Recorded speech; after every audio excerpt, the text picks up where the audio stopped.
तो नेक्स्ट जो टॉपिक हम देख रहे हैं वो है गति। गति का मतलब क्या होता है? देखिए बच्चों, साधारण भाषा में यदि कोई वस्तु एक समय अंतराल में, कुछ समय में अगर अपनी स्थिति में परिवर्तन करती है या जगह बदलती है तो हम कहते हैं कि वो वस्तु गति कर रही है। जैसे कोई चलती हुई रेलगाड़ी, अगर हम ट्रेन के बाहर खड़े हैं और पटरी पर हमारे सामने से कोई ट्रेन गुजरती है तो हम देखते हैं कि जैसे जैसे समय बढ़ता है वैसे वैसे ट्रेन अपनी स्थिति बदलती है, तो हम कहते हैं कि वो गति कर रही है। कोई दौड़ता हुआ बालक, कोई सड़क पर कोई व्यक्ति दौड़ रहा है, कोई बालक दौड़ रहा है, तो बालक अभी इस समय पर हमारे पास है, थोड़ी समय बाद दौड़ता हो, थोड़ा आगे होगा, कुछ समय बाद वो और आगे होगा, तो हम कहेंगे वो गति कर रहा है। तो जब भी कोई वस्तु किसी समय अंतराल में, कुछ समय में अगर अपनी स्थिति में परिवर्तन करती है तो वो है, हम कहते हैं कि वो गति कर रही है। लेकिन गति एक सापेक्षिक राशि है, वो एक निर्देश बिंदु के सापेक्ष बताई जाती है। जैसे देखो बच्चों, एक उदाहरण लेते हैं कि कोई ट्रेन है, ट्रेन में कुछ व्यक्ति बैठे हैं, इन ट्रेन में बैठे हुए व्यक्तियों के लिए बाहर की तरफ जो पेड़ है वो पेड़ पीछे की दिशा में गति करते हुए दिखाई देते हैं, जबकि यहां अगर कोई व्यक्ति खड़ा है और वह व्यक्ति इस ट्रेन को देख रहा है तो इस व्यक्ति के लिए ये ट्रेन आगे की दिशा में गति करती हुई दिखाई दे रही है। तो पहली स्थिति हमने देखी कि ये पेड़ और ये व्यक्ति ट्रेन में बैठे हुए लोगों के लिए पीछे की दिशा में गति कर रहे हैं, जबकि इस व्यक्ति के लिए ये ट्रेन आगे की दिशा में गति कर रही है। अब हम तीसरी स्थिति और देखते हैं। इस स्थिति में ट्रेन में बैठे हुए ही दो व्यक्ति हैं, वो आपस में एक दूसरे को देख रहे हैं। एक इस सीट पर बैठा है, एक सामने वाली सीट पर बैठा है। अगर हम आपस में एक दूसरे को देख रहे हैं तो हमें तो एक दूसरे, दोनों ही व्यक्ति स्थिर दिखाई दे रहे हैं कि ना तो मेरे सामने वाला व्यक्ति गति कर रहा है, ना उसके लिए मैं गति कर रहा हूं, हम दोनों ही कैसे हैं? स्थिर है। तो ये तीन स्थितियां हमने देखी।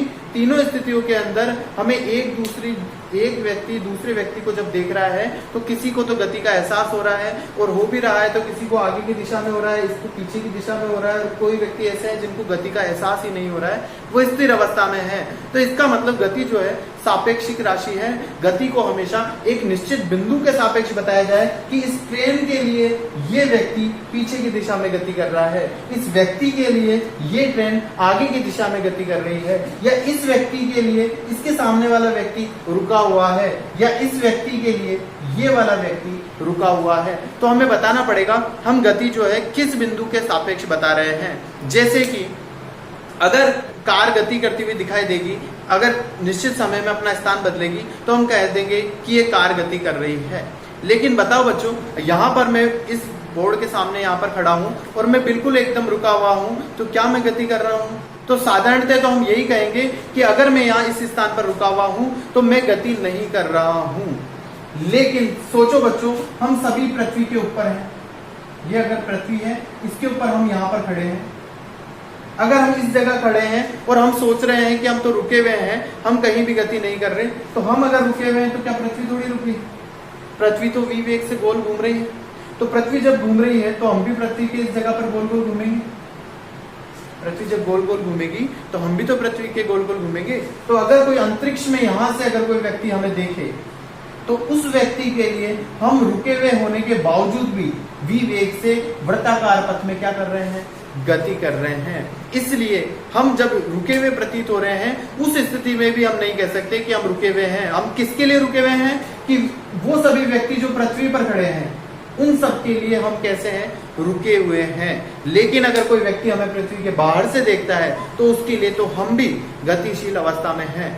तो गति किसे कहेंगे? यदि कोई वस्तु किसी समय अंतराल में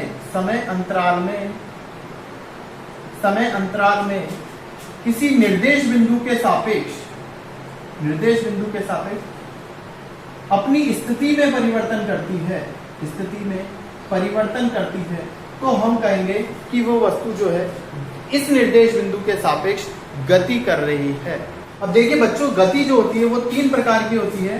पहला है सरल रेखीय गति।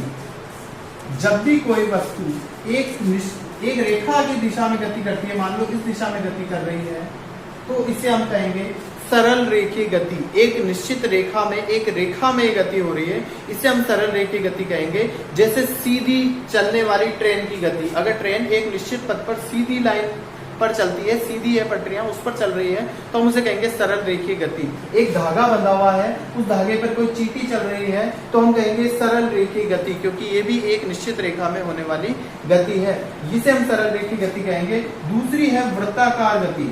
वृत्ताकार गति किसे कहेंगे? तो वृत्ताकार गति वह होती है कि जब कोई व्यक्ति या वस्तु किसी कोई वृत्त की परिधि पर गति करता है, इस तरह से परिधि पर गति कर रहा है, यहाँ गति कर रहा है, तो इसको हम कहेंगे वृत्ताकार गति। इसको हम वृत्ताकार गति कहेंगे, क्योंकि वृत्तीय पथ में हो रही है, एक वृत्ताकार पथ के अंदर हो रही है। जैसे मौत का कुआं वाला हमने एक देखा होगा, उसके अंदर वो व्यक्ति उस मोटरसाइकिल पर उस वृत्ताकार पथ पे गति करता है, तो इस गति को भी हम वृत्ताकार गति कहते हैं। और तीसरी जो होती है वो होती है सरल आवर्त गति। सरल आवर्त गति किसे कहेंगे? या दोलन गति। दोलन गति, तो दोलन गति किसे कहेंगे? तो देखिए बच्चों, हमने पेंडुलम वाली घड़ी देखी होगी, जिसमें एक पेंडुलम इस तरह का हुआ करता था पहले, और वो घड़ी में वो पेंडुलम इस तरह से चला करता था। तो ये जो पेंडुलम है, एक निश्चित समय में, 1 सेकंड में मान लो एक गति, एक बार दोलन पूरा कर रहा है। दोलन किसे कहते हैं? ये यहाँ से चलकर यहाँ जाएगा और फिर यहाँ से चलकर यहाँ आएगा, तो इसको कहेंगे एक दोलन। फिर ये क्या करता है? पुनः इसी रास्ते को फिर से चलता है और वापस यहाँ आता है, ये 2 दोलन। फिर ये इसी तरह से वापस चलता है और यहाँ आता है, इसे कहेंगे 3 दोलन। तो हम कहेंगे ये एक निश्चित समय में अपनी गति को बार बार दोहराता रहता है, तो इसे हम कहते हैं दोलन गति या सरल आवर्त गति। तो इसमें उदाहरण में क्या आ जाएगा? पेंडुलम की गति। घड़ी का जो पेंडुलम होता है उसकी गति सरल आवर्त गति में काउंट होती है। तो इस तरह से आज हमने गति को समझा।